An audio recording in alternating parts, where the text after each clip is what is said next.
আপুনি যদি ভাবিছে মই কোনোবা হাবি বা ক'ৰবাত জংঘলত আছোঁ তেনেহ'লে ভুল ভাবিছে। এয়া হৈছে দিছপুৰত থকা এখন উদ্যান, সাহিত্যৰথী লক্ষ্মীনাথ বেজবৰুৱা উদ্যান। আৰু উদ্যানৰ আমি কদৰ্য ৰূপটো আমি দেখুৱাম। চাওক কেনেধৰণে হাবি আৰু জংঘলেৰে ভৰি পৰিছে।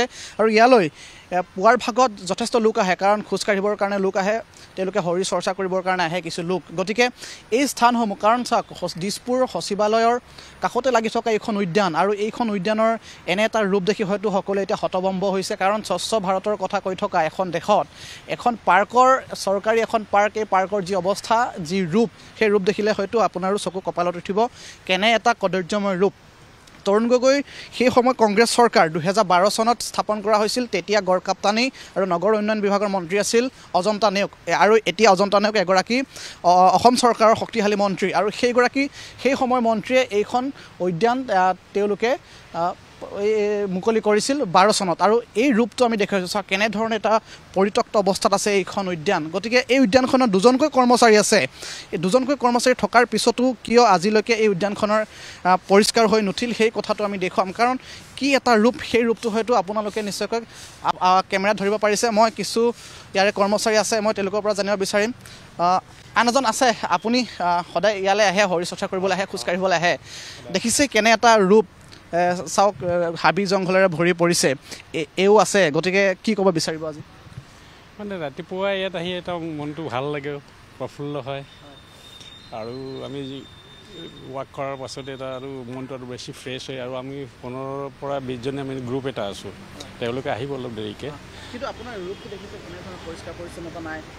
নাই, এইটো আগতে এইটো কোনটো ডিপাৰ্টমেণ্টেল লৈছিলে? PW লৈছিলে, এতিয়া তেওঁলোকে লোৱা নাই। সেইটো আমি অলপ চাটা দি তেওঁক ৰাখিছোঁ চাফ চাফাই। আপুনি এটা কথা আমাৰ আগত ব্যক্ত কৰিছিলে যে আপুনি 2 বছৰ ধৰি দৰমহা পোৱা নাই। গতিকে 2 বছৰ নহয়, মই মোটামুটি 7 মাহমান দৰমহা হোৱা নাই। ঠিকাদাৰটো তাৰ হোৱা নাই। গোটেই অঞ্চলটো চাওক, গোটেই আৱৰ্জনাৰে ভৰি পৰিছে। চিকন কৰা মেণ্টেলিচিতে আছিলোঁ, কিন্তু ঠিকাদাৰ এতিয়া মানে কাম গুৰুত্ব নাই, ঠিকাদাৰ নাই এতিয়া, তাৰমানে নাই। এখনৰ মানে কণ্টেক্ট আছিল, এতিয়া কণ্টেক্টত মই এতিয়া কাম কৰি আছিলোঁ।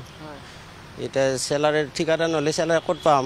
এতিয়া জিমৰ তেওঁলোকে কেতিয়াবা খৰচা এটা দিয়ে, সেইখিনি এনেকৈ আৰু কিবা কাৰণে কৰোঁ, অলপ চলপ কিবা কৰি এনেকৈ চলি আছোঁ। আৰু কেইজনমান কৰি চোৱা এখন চৰকাৰী অধীনত থকা যিখন উদ্যান, সেই উদ্যানখন চৰকাৰে যেতিয়া তেওঁলোকে এৰি দিছে, তাৰপিছত 2-3জন লোকে এনেধৰণে তেওঁলোকে চলাই থাকিবলগীয়া হৈছে। কাৰণ লোক নিৰ্মাণ বিভাগৰ অধীনত থকা এইখন উদ্যানৰ যদি এনে এটা ৰূপ হয়, তেনেহ'লে চাওক কেনে এটা পৰিৱেশৰ সূচনা হয় এইখন গুৱাহাটীত। আৰু এইখন গুৱাহাটীৰ বিভিন্ন পাৰ্ক আছে, আৰু প্ৰতিখন পাৰ্কতেই যদি এনেধৰণৰ অৱস্থা হ'বগৈ হয়, তেনেহ'লে কেনে এটা অৱস্থা হৈছে সেই কথাটো আপুনি ধৰিব পাৰিছে। চাওক এই পুখুৰীটো চাওক, চাৰিওফালে গোটেই হাবি জংঘলেৰে ভৰি পৰিছে।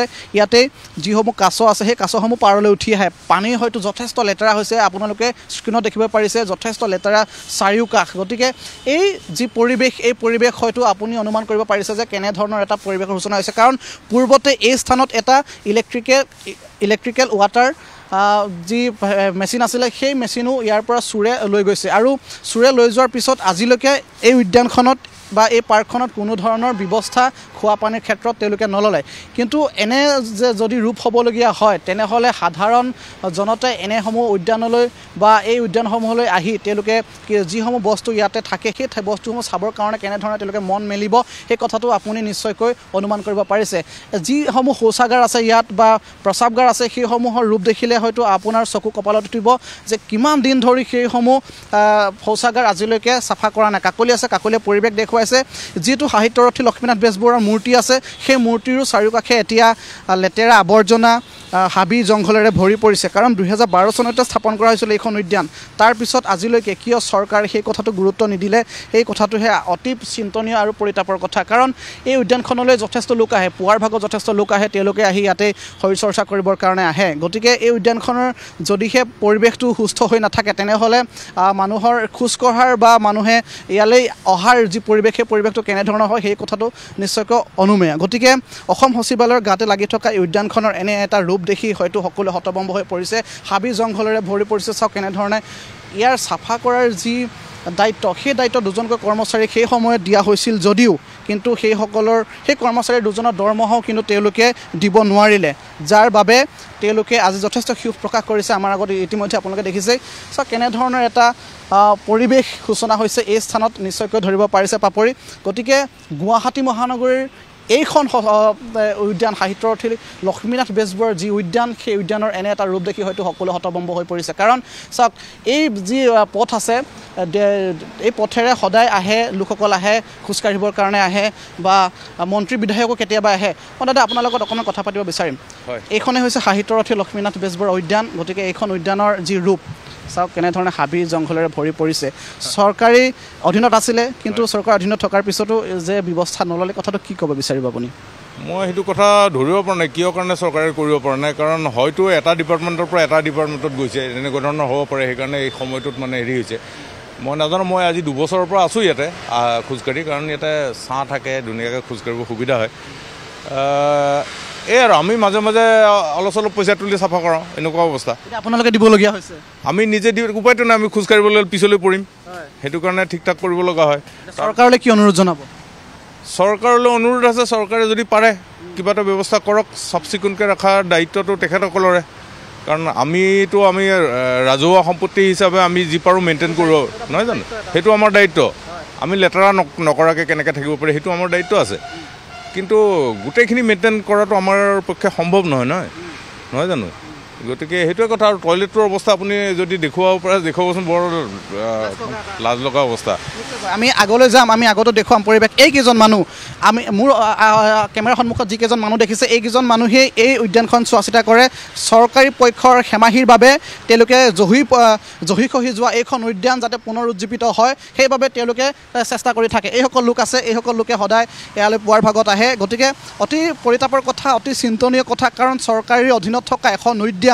এনেকৈ জহি খহি যোৱাটো এওঁলোকে বিচৰা নাই কাৰণ সচেতন কিছু লোক আছে গুৱাহাটী মহানগৰীত কাৰণ সেইসকল লোকে এনেধৰণৰ যিসমূহ উদ্যান আছে সেই উদ্যানসমূহ তেওঁলোকে জীয়াই ৰাখিছে এই কথাসমূহ তেওঁলোকে নিশ্চয়কৈ চিন্তা কৰিছে কাৰণ চৰকাৰী কৰ্তৃপক্ষই যেনেধৰণে চিন্তা কৰিব লাগিছিলে লোক নিৰ্মাণ বিভাগ বিশেষকৈ PWD আণ্ডাৰত আছিলে এইখন উদ্যান মই পুনৰবাৰ কৈছোঁ লোক নিৰ্মাণ বিভাগৰ অধীনত আছিলে এইখন উদ্যান কিন্তু তেওঁলোকে এই উদ্যানখন তেওঁলোকে চোৱা চিতা কৰাৰ পৰা এৰি দিলে কাৰণ তেওঁলোকে হয়তো সেই পইচা পাতি দিব নোৱাৰিলে বা তেওঁলোকে যিসমূহ ব্যৱস্থা ল'ব লাগিছিলে সেইসমূহ দিব নোৱাৰিলে কিন্তু সেইসমূহ দিব নোৱাৰাৰ পিছতে কিন্তু এইসকল লোকে ওলাই আহিছে এইসকল ওচৰ চুবুৰীয়া এইসকল লোকে ওলাই আহি তেওঁলোকে যিসমূহ দায়িত্ব ল'ব লাগে সেই দায়িত্বসমূহ লৈছে চাওক ৰাস্তাৰ কাষতে থকা এই উদ্যানখনত এনেধৰণে মানুহে বাহিৰৰ পৰা মদৰ বটল দলিয়াই দিয়ে আৰু মদৰ বটল দলিয়াই দিয়াৰ পিছতে এই স্থানসমূহত এনেদৰে ভৰি পৰে বহু মদৰ বটল ভৰি পৰে আমাৰ সন্মুখতে আমি দেখিছোঁ আমি কিছু লোক আছে সেই লোকসকলে তেওঁলোকে আঁতৰাই পেলাই দিছে এনেধৰণৰ এটা পৰিৱেশ সূচনা হৈছে এইটো হৈছে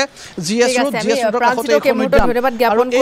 কাষতে কাষৰ পৰা এই প্ৰাঞ্জিতে মহানগৰীৰ মাজমজিয়াত থকা এই উদ্যানখনৰ পৰা আমাক পৰিৱেশ দেখুৱালে ইতিমধ্যে বিভিন্নজনে প্ৰতিক্ৰিয়া প্ৰকাশ কৰিছে কিন্তু সাহিত্যৰথী লক্ষ্মীনাথ বেজবৰুৱাৰ নামত এই উদ্যানখন সেই স্থানত নিৰ্মাণ কৰা হৈছিল আৰু নিৰ্মাণৰ পাছৰে পৰা আজিকুপতি এই উদ্যানখনত যেনেধৰণে চাফ চিকুণতা বজাই ৰাখিব লাগিছিল তেনে এক দৃশ্য এতিয়া দেখিবলৈ পোৱা নাযায়